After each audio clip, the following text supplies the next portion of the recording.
I still can't believe the first time I actually talked to him was because of a spreadsheet. No joke. We were assigned as travel buddies for this study abroad trip to Lisbon, and the university's way of pairing us up was by matching names in a Google Sheet. Like, hey, you and this random dude are gonna share a hostel room and figure it out. Pretty much the last way I expected to meet someone who'd end up meaning so much. So yeah, there I was, scrolling through the list with more anxiety than I cared to admit. I'd never been overseas by myself, let alone sharing a tiny dorm room with someone I'd never met. My heart was already doing that nervous flutter thing, imagining awkward silences, or worse, some guy who'd be a total nightmare travel buddy. I'm not gonna lie, I was bracing for the worst, which probably made it even worse. You know how your brain just spirals? Anyway, when I saw his name next to mine, Lucas Bennett, I stared at it for a good minute. It sounded so normal, so clean cut. Not that I had any idea who he was, but the name gave me zero clues. I went down the list looking for any hints about him, and there was a tiny bio. Lucas, 21, journalism major, basketball fan, coffee addict. Honestly, it sounded like a profile from some dating app, but I was mostly just relieved he didn't seem like a total weirdo. Our first interaction happened 2 weeks before the trip, during this awkward meet your travel buddy Zoom call the program set up. I almost didn't want to join, but I figured it'd be better than waiting until we landed in Portugal. When Lucas popped on screen, I got hit with this wave of calm I wasn't expecting. He had this easy smile and the kind of eyes that made you feel like he was actually paying attention, which was rare in a Zoom meeting. We ended up talking longer than the meeting was supposed to last. He told me this story about how he once got locked inside a Starbucks in Chicago overnight because he was researching for a piece on 24-hour coffee shops. I laughed so hard I had to mute myself. He had this way of turning a total disaster into something kind of charming and funny, and I realized pretty quickly that I wanted to know more about him. But here's the thing. Even after that call, I wasn't sure if this was going to be one of those great friends you never see again after the trip, situations, or something else. I was nervous about traveling with someone else, and I definitely wasn't expecting to find someone who felt, I don't know, like a home away from home. Fast forward to the flight over. We ended up sitting next to each other on the plane, which, looking back, was probably fate or just crazy luck. The moment we buckled in, the conversation picked right back up like we were old friends catching up. I remember thinking, okay, this might actually be the worst thing about this whole trip. And that's where things really started to get interesting. Because traveling with Lucas wasn't just about sharing a room or figuring out trains and cafes. It quickly became way more than that. Like, way more than I was ready for at first. But I'm jumping ahead. Let me rewind a bit to the moment we landed in Lisbon and stepped out into that warm, salty air. That's when everything really began to change. We touched down just as the afternoon sun was starting to soften, casting this golden glow over everything. The heat hit us the moment we stepped off the plane, that mix of ocean breeze and city hum that instantly told you, yeah, you're not in Kansas anymore. Lucas had this look on his face, equal parts excitement and slight bewilderment, that made me realize I wasn't the only one processing how unreal this all was. The airport was a mess of languages, luggage carts, and people juggling coffee cups and passports. We shuffled through customs and found the bus that'd take us to the hostel. For a minute, it felt like we were the only two people who didn't really know what they were doing. But that was the thing.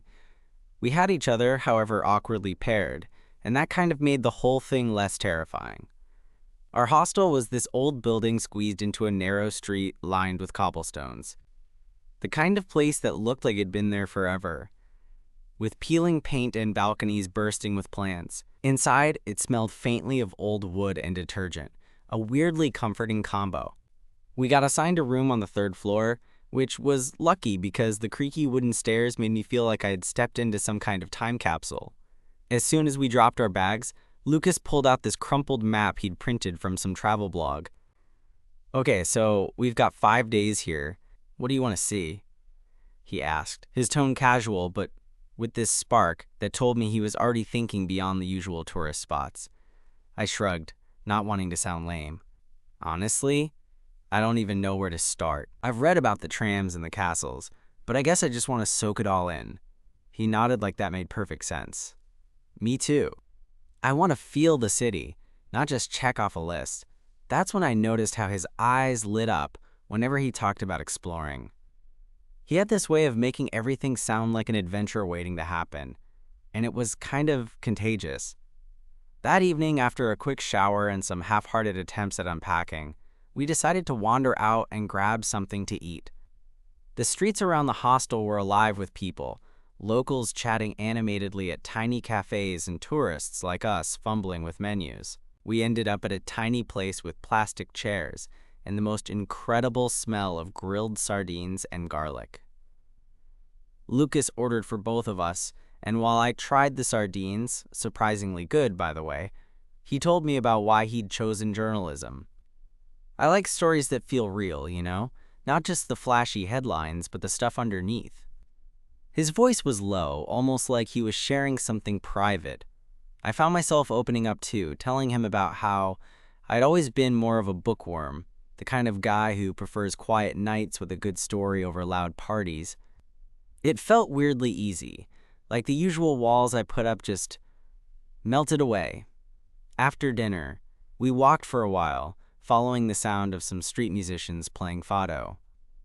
The melancholy music tangled with the cool night air, and suddenly Lisbon felt less like a foreign city and more like a place that could hold secrets, stories, maybe even a few surprises. At one point, Lucas stopped and looked at me, a little hesitant. You ever get that feeling that something's about to change? Like, not just the trip, but everything? I nodded before I could overthink it. Yeah, feels like that for me too. There was a pause, and then he smiled. This genuine, slightly nervous smile that made my chest tighten. It was the kind of smile you don't forget, because it hints at something unspoken, something you both kind of want but aren't sure how to say. The next few days were a blur of tram rides, late-night gelato, and getting hopelessly lost in alleyways full of colorful tiles and tiny bookstores. Traveling with Lucas wasn't just easy. It felt like I'd found this unexpected rhythm where we just clicked. We joked, argued over the best pastel de nata, and even shared that one embarrassing moment when I tripped over a low curb and nearly face-planted in front of a group of old Portuguese men. He laughed so hard I almost forgot I was the clumsy one. But beneath all that, I caught these little moments. How he'd glance at me when he thought I wasn't looking, or how his hand would brush mine when we crossed the street. And every time, my heart would do that ridiculous flip-flop that made me question what the hell was happening. One afternoon, we climbed to the top of this old castle overlooking the city. The wind was whipping around us, and the view was insane. Red rooftops, the river sparkling in the sunlight, and the distant ocean meeting the sky. We sat side by side on the battered stone wall, and Lucas pulled out his notebook. "Writing something?" I asked. He shrugged, a little embarrassed. "Just some thoughts, trying to capture this moment before it slips away." I watched him for a second, the way his fingers moved over the page, the way his eyes scanned the horizon like he was searching for answers. "Wish I had that," I said quietly. He looked over and smiled. "Maybe you just need a better story." And then, just like that, the sun dipped lower, casting everything in this soft golden light that felt like a promise. I wanted to tell him so many things, how these days with him were the best I'd had in a long time, how this trip was already changing me, but the words stuck somewhere between my throat and my heart. That night, back in our tiny room, with the window open to the sounds of the city below, I lay awake thinking about all the ways this trip had surprised me. Meeting Lucas wasn't just luck or a random assignment. It felt like something bigger, something I wasn't ready to name yet, because maybe, just maybe, Lisbon was the start of a story I never saw coming, and he was right there with me. The next morning, I woke up to the sunlight streaming through the cracked window and the distant hum of the city starting to stir. Lucas was already up, sitting cross-legged on the floor by the window, scribbling in that same notebook from the night before. The faint rustle of pages turning felt oddly comforting, like a quiet soundtrack to this whole new chapter we were living. I stretched and climbed out of bed, grabbing my phone to check the time. Too early for most people, but somehow perfect for the kind of wandering we'd been doing. I glanced over at Lucas, who looked up and gave me a tired but genuine smile. "Morning," he said. "Morning," I replied, feeling that familiar warmth in my chest. We didn't say much at first, just packed some day bags and headed out to meet the group for a guided tour of Belém, one of those historic neighborhoods that sounded impressive, but honestly, I was mostly looking forward to spending time with Lucas. The tour was standard stuff, monuments, plaques, statues, but something about wandering through the sunlit gardens and the breeze coming off the Tagus River made it feel less like a checklist, and Lucas chatted easily with people, but I noticed he'd sneak glances my way whenever he thought I wasn't looking. I caught myself doing the same. At one point, we ended up by the monument to the Discoveries, a massive stone ship prow with carved figures that seemed to stare out into the horizon. Lucas pulled me aside, away from the group. "Want to climb up?" he asked, pointing to the steps winding up the side of the monument. "Sure," I said, and we started the climb. The stairs were narrow and a little uneven, but when we got to the top, the view hit me again. Lisbon stretched out beneath us, the river glittering, the city alive and buzzing. It felt like we were on the edge of the world, and for a moment I forgot about everything else. Lucas stood close, the space between us narrowing without either of us saying a word. I could feel the heat of the sun on his face, the faint scent of his shampoo mixed with something fresh and comforting. It was one of those moments where your brain screams at you to say something, but your mouth stays glued shut. Finally, Lucas broke the silence. "Funny how this trip was supposed to be about studying, but it's turning into something else entirely." I laughed softly. "Yeah, I'm not complaining." He looked at me then, really looked, like he was searching for an answer in my eyes. "Me neither." That afternoon, we found a little cafe tucked away down a side street where the walls were covered in faded posters and the smell of fresh bread was impossible to resist. We grabbed 2 coffees and sat at a small table outside, watching the world go by. "So," Lucas said, swirling his espresso, "what's the story you want to tell when you get home?" I thought about that for a second. Honestly, I'm not sure yet. I just know I didn't expect to meet someone like you. He smiled, that same smile that made my heart do stupid flips. Me neither. We fell into easy conversation, talking about everything and nothing, the kind of talk that feels like quietly unwrapping a present. He told me about his family back in Boston, how he'd always felt like the black sheep with his journalism dreams. I shared small things about my own life, my quiet hometown, the books that shaped me. At one point, a shy pause settled between us, and I caught myself looking at the way the sun caught the gold strands in his hair. I wasn't sure when the lines between travel buddy, friend, and something more had blurred, but I definitely felt it. Later that night, back at the hostel, we decided to take a walk along the riverfront. The city had this magical vibe after dark, the lights reflecting on the water, couples strolling hand in hand, and the distant sound of music spilling from bars. We ended up sitting on a low wall by the dock, our legs dangling over the edge. The conversation drifted toward the inevitable. What would happen after the trip?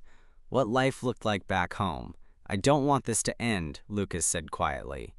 "Neither do I admitted, heart pounding in a way that felt dangerously close to hope. He turned to look at me, his eyes searching mine. "Do you think there's a chance?" Before I could answer, he reached out and brushed a stray lock of hair behind my ear. The touch was gentle, electric, and I swear the whole world froze for a second. I swallowed hard, trying to steady the sudden rush of feelings. "I want to try," I said, voice barely above a whisper. His smile was soft, almost relieved. "Me too." We stayed there for a while, just sitting side by side, the night wrapping around us like a promise that maybe, just maybe, this trip was the start of something neither of us expected, but both desperately wanted. The next morning, I woke up with a strange mix of excitement and nerves. Things weren't going to be the same after that night. We both knew it. But instead of being scared, I felt ready to see where this could go. Whatever this was, there was a new kind of energy between us, a quiet understanding that this trip was no longer just about seeing a new city. It was about discovering something inside ourselves, too. And as Lucas packed his bag that morning, I caught him glancing my way, with a look that said he was thinking the same thing I was, that sometimes the best stories are the ones you don't see coming. That day, the air felt charged in a way I hadn't noticed before. Maybe it was the weight of what we'd left unsaid the night before, or the fact that we both knew there were only a few days left before we'd have to go back to the reality waiting for us. Either way, Lisbon looked different through this lens. Like every corner held a secret, every street a memory waiting to happen. And Lucas? Well, he felt different too. Like he was no longer just my travel buddy, but something I was starting to care about in a way that scared the hell out of me. We kicked off the morning with a mission: find the best miradoros, viewpoints, in the city. I swear, Lisbon's obsession with viewpoints is real. You can't walk 3 blocks without running into a stairway leading to some secret balcony overlooking the red rooftops and blue sky. Lucas was in his element, dragging me up and down these steep, winding streets like we were on some sort of treasure hunt. Honestly, I was struggling to keep up, but his enthusiasm was infectious. "You're out of shape," he teased as I huffed and puffed climbing some ancient stone steps. "Shut up," I muttered, laughing. At one point, we reached this spot called Miradoro de Santa Catarina. It was less crowded than the others, just a few locals lounging with beers and a couple of musicians playing soft tunes. We found a bench and sat down, letting the city spread out beneath us like a living painting.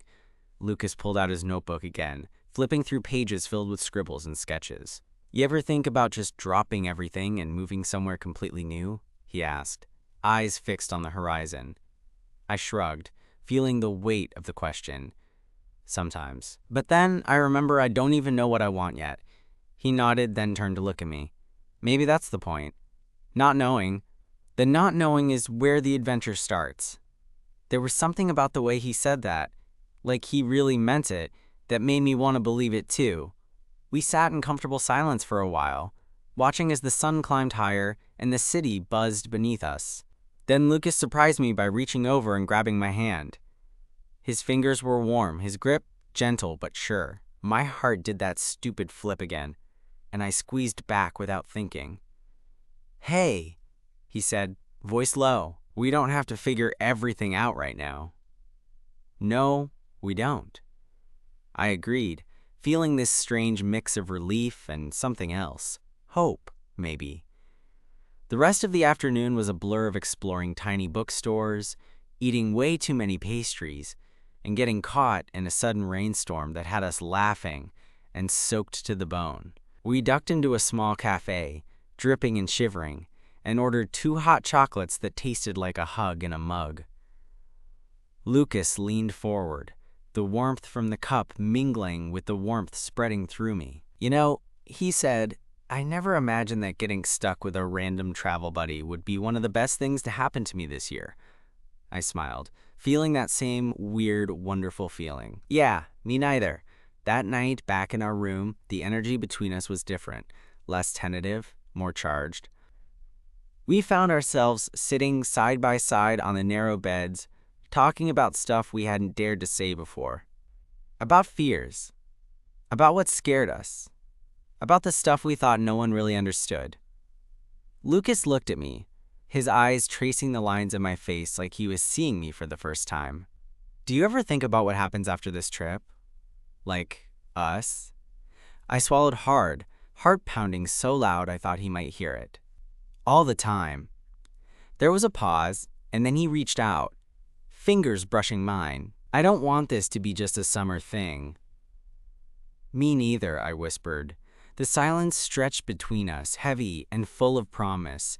Then, almost without thinking, I leaned in. Our lips met. Soft and tentative at first, like testing the waters. But there was something electric in that kiss, something that made everything else, the fear, the uncertainty, fall away for a moment. When we pulled apart, Lucas smiled a little shyly. "So this is new. You can say that again," I said, grinning.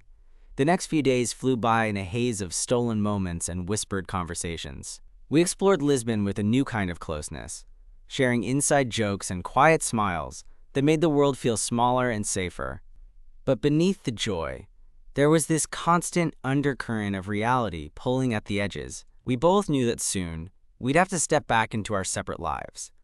On our last full day, we decided to take a ferry across the river to Casillas, a small town with seafood restaurants and sweeping views of the city skyline. We wandered along the harbor, the salty breeze tugging at our clothes and hair.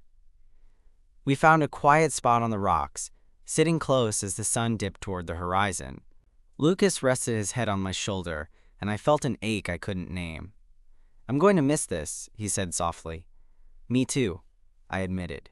He looked up, eyes shining with a mix of sadness and something hopeful.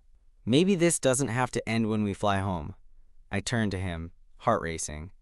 "Yeah? Yeah," he said, smiling. "We can figure it out. Together." In that moment, with the river sparkling beneath us and the sky turning pink, I realized that this trip, this chance pairing, this random spreadsheet assignment had turned into something real, something worth taking a chance on. And for the first time in a long time, I was ready to see where this story would go. The morning of our last day in Lisbon dawned quiet and golden, like the city was holding its breath before we had to say goodbye to it, and to each other. I woke up early, the soft light spilling through the curtains, and found Lucas already up, standing by the window, looking out over the rooftops. His profile in the morning light made him look a little less guarded than usual, more open. Vulnerable, even. I didn't want to break the silence, but I also couldn't just lay there pretending everything was normal. So I slid out of bed and stood beside him. "Hey," I said softly. He turned, blinking as if pulled out of a trance. "Hey," he replied, that familiar warmth in his voice. For a minute, we just looked at each other, like we were trying to memorize every detail before the inevitable came. "I keep thinking about how weird it is," I started, "that we met because of a stupid spreadsheet." Lucas chuckled, the sound low and easy. "Yeah, who knew the university's matchmaking algorithm would actually work?" I smiled, but then the smile faded a little. "I don't want this to be just a story we tell later. You know? Like, oh yeah, that summer in Lisbon. I want more than that." He nodded slowly, eyes searching mine like he was trying to read what I was feeling. "Me too. But how do we make that happen? We're in two different countries, different cities, different lives." I didn't have an answer, and I think he knew it. So we stood there in silence for a moment, both thinking about the impossible. Finally, Lucas broke it. "What if we just start small? Call, text, maybe visit. We don't have to solve everything today. Maybe it's about taking the next step, whatever that looks like." Relief flooded through me like a wave. "Yeah, I like that. Taking it slow." We spent the rest of the morning wandering through the Alfama district one last time, letting the city's colors and sounds soak into us. Everywhere I looked, I saw bits of our story. The way we got lost, looking for that little tile shop. The bench where we shared our first coffee. The street where we chased down that runaway dog that seemed to think we were its new best friends. By the time we returned to the hostel to pack, the weight of goodbye was settling on us like a thick fog. We moved slower than usual, reluctant to leave the bubble we'd created. When the moment came to close the door behind us, Lucas stopped and looked at me. "This isn't the end, right?" I smiled, though my chest felt tight. "No, it's just the beginning." He reached out, taking my hand in his, fingers intertwining naturally. "Promise me we'll try. Really try." "Promise," I said, squeezing his hand. The flight back was a weird mix of exhaustion and excitement. We sat together on the plane, knees touching, stealing glances and small smiles that said more than words ever could. I kept thinking about all the what-ifs and maybes, but instead of freaking out, I felt this quiet determination. Over the next few weeks, we texted like crazy. Late-night messages filled with jokes, pictures of the mundane, and careful confessions about how much we missed each other. It wasn't easy. Time zones, school workloads, and the awkwardness of transitioning from travel buddies to whatever this was, but we kept at it. Then came the first video call. Seeing him on the screen, his smile lighting up the pixels, felt like a lifeline. We talked for hours, sharing stories about our days, planning future visits, and slowly chipping away at the distance. There was this moment during one call when Lucas looked at me and said, "You know, it's crazy how one random assignment changed everything." I laughed. "Yeah, I guess spreadsheets can be romantic after all." He grinned. "Definitely. Although I'm hoping for some in-person romance soon." That made my heart race worse than any Lisbon sunset. A few months later, Lucas surprised me by booking a flight to my city. The day he arrived, I met him at the airport with my heart pounding so hard I thought it might burst. When I saw him walking toward me, suitcase in hand, It was like everything else faded away. The noise, the chaos, the doubts. We hugged, and it was like coming home. That weekend was a whirlwind of new memories. Late night walks through my neighborhood, awkward first meetings with friends, and quiet moments where it felt like we could finally breathe in the same space. But it wasn't always easy. There were moments of doubt, misunderstandings, and the inevitable tension of merging two lives that had been separate for so long. We argued about silly things: who would visit next, how often to FaceTime, whether to plan a trip together, or just enjoy the moment. But every time things got tough, we came back to that promise we made in Lisbon, to try, really try, no matter what. One evening, after a long day, we found ourselves sitting on my couch, exhausted but content. Lucas looked at me, his eyes soft and serious. "I'm glad we didn't let this be just a summer fling," he said. "Me too," I replied, leaning into him. He smiled, brushing his fingers through my hair. "So what's next for us?" I thought about the spreadsheets, the flights, the cityscapes, and the countless moments that had brought us here. "Whatever comes," I said. "We figure it out. Together." And with that, the future didn't seem so scary after all. Because sometimes, the best stories start with a spreadsheet and end with something you never saw coming, but always hoped for. It wasn't some grand gesture or sweeping declaration that made me realize this was real. It was the quiet moments. Like the morning Lucas made coffee just the way I like it, the way he laughed at my terrible puns, or how we'd sit on the couch after long days, comfortable and tangled up in silence. One evening, a few months after his visit, we were lying on the floor of my tiny apartment, half watching a documentary we weren't really paying attention to. The city lights spilled through the window, casting soft shadows around us. Lucas reached over and traced lazy circles on my arm, and I found myself just staring at him. His calm face, the little scar by his eyebrow, the way his eyes caught the light. "You ever think about how unlikely this all was?" I asked. He smiled, eyes crinkling at the corners. "Every day. But I wouldn't change a thing." I nodded. "Me neither." It's weird to think it all started with a spreadsheet and a forced pairing for a study abroad trip. He laughed softly. "From random assignment to whatever this is," I squeezed his hand. "Exactly, and I'm glad it's this." There was no need for fancy words or dramatic promises. It was enough to just be there, to know we'd chosen to keep trying, to keep growing, even when distance and doubt tried to sneak in. In the end, Lisbon wasn't just a place on a map or a summer escape. It was where a quiet connection sparked into something real, where two people, thrown together by chance, found a way to write their own story, one built on laughter, honesty, and a willingness to be vulnerable. I don't know what the future holds. Maybe there'll be more challenges, more unknowns. But for now, sitting here with Lucas, I'm certain of one thing. Sometimes the best journeys aren't about the places you go, but the people you find along the way. And I'm grateful I found him.